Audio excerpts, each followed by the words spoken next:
Pois bem, prosseguindo no estudo de História da Igreja, estamos na página 77, o item 50 do material didático. O Nerico, rei dos vândalos. Então, o ano 484 da era cristã, mais um exemplo de influência em questões doutrinárias, né?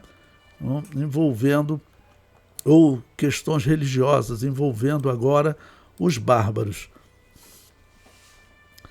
Em 25 de fevereiro de 484, o Nerico, rei dos vândalos e dos alanos e governante das antigas províncias romanas do norte da África, emitiu um decreto contra a heresia homoousiana, diríamos aqui católica, da população romana de seu reino.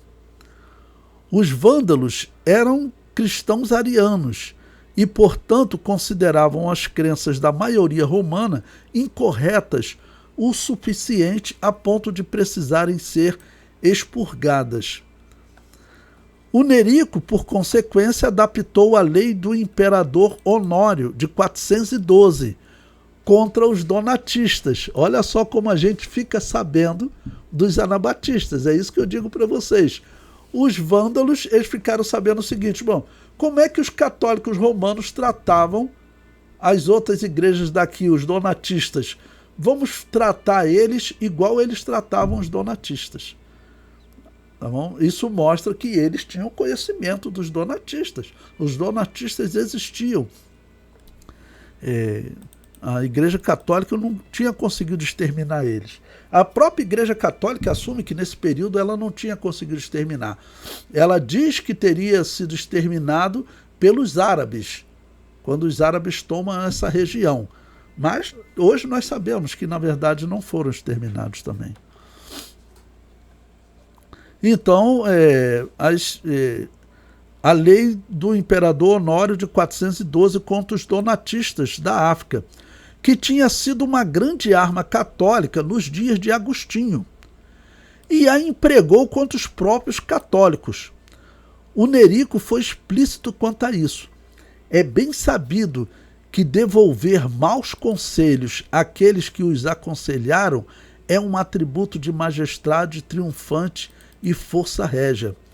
É necessário e muito justo virar contra eles o que está contido nessas leis que foram promulgadas pelos imperadores de diversas épocas, que com elas tinham sido induzidos ao erro. O que ele está dizendo? Os católicos romanos, eles não perseguiam arianos e donatistas, né? No caso ali, principalmente os donatistas, né? Que eram em grande número na África. Sim, então agora nós vamos fazer com o católico romano exatamente o que eles faziam com os donatistas. Tá bom? E aí o historiador cita então os donatistas. Como eu disse, nesse período uma igreja donatista ela vivia às escondidas, né? Ela não tinha liberdade. O historiador prossegue. A conduta de Nerico neste decreto e na perseguição que dele se originou, a qual parece ter se aquietado após sua morte em dezembro do mesmo ano, era de um consistente deboche. Vocês, católicos romanos, né, fizeram isso por conta própria, ou seja, torturaram os anabatistas, usaram o exército romano, estavam usando o exército romano para perseguir os anabatistas, né? Portanto, é apenas justo que isso seja feito com vocês agora.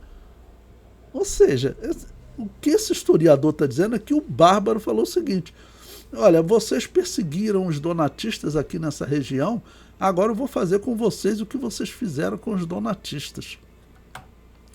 Com efeito, toda sua preparação para isso era um eco deliberado da década de 410. Por que 410? Honório, em 410, havia convocado um colátio, um debate formal entre bispos donatistas e católicos, que ocorreu em Cartago, em junho de 411. Grande parte de suas atas sobreviveram, e elas apresentam uma impressionante mistura de jogos de poder cerimoniais, argumentações e injúrias, seguidos por um julgamento contra os donatistas e então pela repreensão um ano depois, ou seja, repressão, usar a força contra os donatistas. Então, o que os vândalos estão dizendo, né, os historiadores relatam que os vândalos encontraram documentos lá, né, essas atas, muitas sobreviveram. E o que ocorre, na verdade, os julgamentos eram ilegais. Os julgamentos católicos eram ilegais. Eram grupos políticos brigando por poder envolvido com religião pagã, para vocês terem ideia do que eram essas pessoas, e sendo usados para perseguir a verdadeira igreja de Jesus. Então era a pior coisa que tinha na terra. Era pior do que os bárbaros. Essa é a verdade. A igreja católica, não existe instituição que tenha uma história pior do que ela. Esse é um dos motivos que eu me recuso a chamar ela de cristianismo. Então, o que eles viram, né? Eles falando mentira contra os donatistas e fazendo julgamentos, né, ilegais e usando a repressão, usando a força contra eles. Tá ok? Então, eles tomam conhecimento disso e agora vão fazer o mesmo com o católico romano. E prossegue. Os donatistas devem ter sabido que provavelmente algo estava sendo armado contra eles.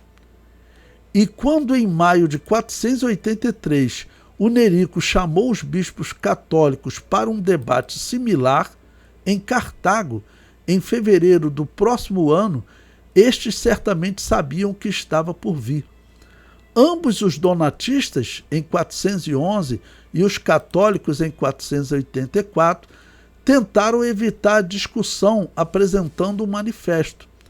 Mas o Nerico, se acreditarmos no relato de seu fervoroso rival, Victor de Vita, já tinha preparado seu decreto, encurtando assim o debate. Ou seja, uma pausa aqui para explicar a vocês. Realmente a história diz que os donatistas não queriam debater com Agostinho de Hipona, tá bom? E com o Papa daquele período. Tá bom? Eles não queriam, porque eles sabiam que o julgamento não era correto. Aqueles homens não eram cristãos, eram políticos. Políticos hereges. Ou seja, uma classe realmente perigosa de se debater.